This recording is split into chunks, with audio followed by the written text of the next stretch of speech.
The moment her lips brushed against my ear and whispered, "Not here.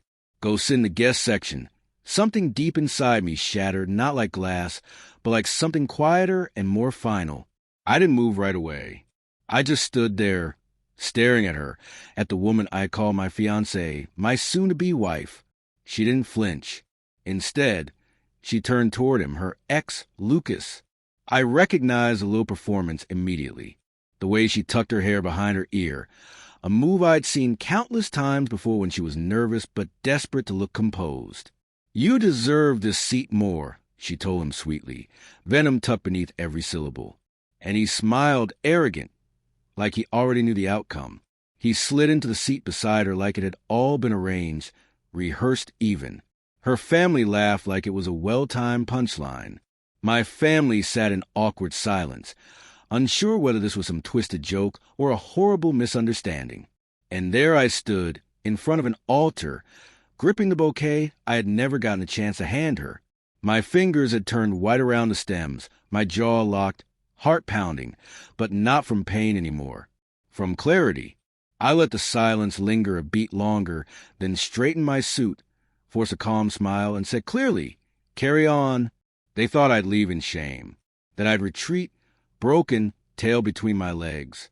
But they didn't know me. Not really. Not yet. I met Ava 3 years ago, in a coffee shop on 3rd Street. She dropped her phone. I picked it up. Small talk turned into lunch. Then dinners. Then weekends blurred into weekdays. Somewhere in the middle of it all, I fell hard. The kind of fall you don't brace for. Ava made me feel like I mattered, like I was seen. It's that feeling that left the deepest wound, the illusion of being seen. She always said she wanted something real, someone solid. I was her anchor, her safe place. Or so I thought. But 2 months before the wedding, things started to fracture. She came home late. Her lipstick was smudged, wrong shade, one she hadn't left wearing. Said she was with her cousin. Odd, since her cousin had called me just an hour earlier, asking if Ava was with me. I didn't confront her. Not then. I observed. Her phone, once openly placed on tables, was suddenly always face down. Messages cleared quickly, excuses given too easily. And then there was a name that kept surfacing. Lucas. The same Lucas she once claimed had cheated on her with her best friend. The man who had, according to her, broken something in her. And yet, his name returned like a ghost with unfinished business. I needed to be sure, so I got quiet. I watched, and I hired someone, not out of paranoia, but because I trusted my instincts more than her words. 1 week later, I had photographs, hotel check-ins, dinner reservations for 2, overnight valet tickets. In 2 weeks, I had audio, conversations too personal to ignore. In 3, I had the whole picture. The wedding was no celebration. It was a show, a performance designed to lift her into a better life and discard the one man who truly believed in her. Her family? They were in on it, or at the very least, indifferent. Mine? They just wanted me happy. But I didn't fall apart. I planned, quietly, carefully. I told her I wanted no prenup anymore, said I trusted her completely. She beamed, assuming she'd won. Meanwhile, I emptied our joint savings into a new account, sold a condo we were meant to move into, and purchased a property under my sister's name. I spoke with the wedding venue manager, replaced the videographer with someone I trusted, rewrote one key part of the ceremony script, and waited. So when she whispered that poison in my ear, she had no idea she'd already swallowed mine.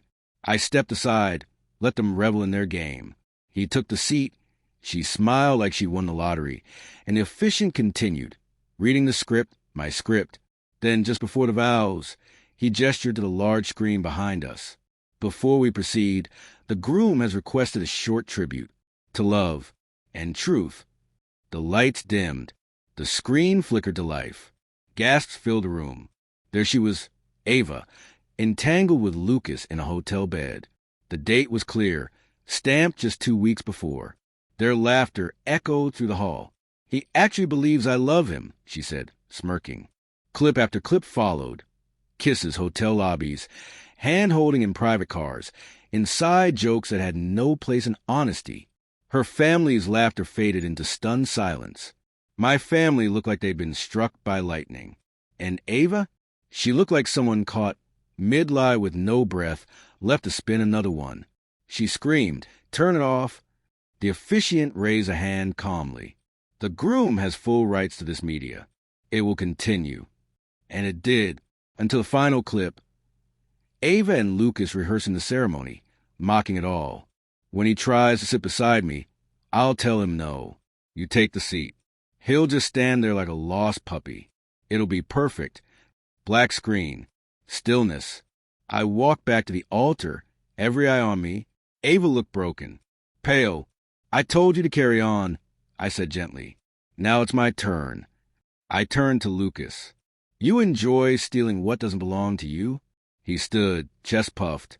"She never loved you. This was bound to happen." I nodded. "True." I pulled an envelope from my coat. Inside, a signed annulment. Already filed. No legal marriage. No claims.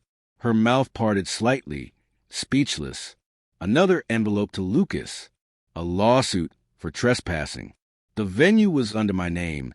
The entire event legally mine. I had filed the paperwork that morning. And the car you arrived in? I added. Towed. You'll find it impound. I turned to the guests. You all came for a wedding.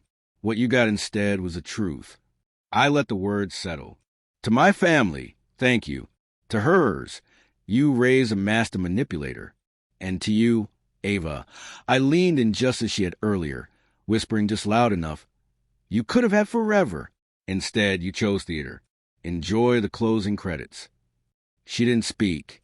She couldn't. I walked down the aisle alone. The screen played on, looping the betrayal in silent color. It's been 4 months. She reached out once through a friend. Said she made a mistake. I never answered. Lucas lost a major business deal after the footage surfaced. Corporations don't like scandal. And me? I sleep. Deep, undisturbed sleep. The kind you earn when you tear the blade from your back and return it not with rage, but with elegance. Because revenge, when done right, doesn't scream. It whispers.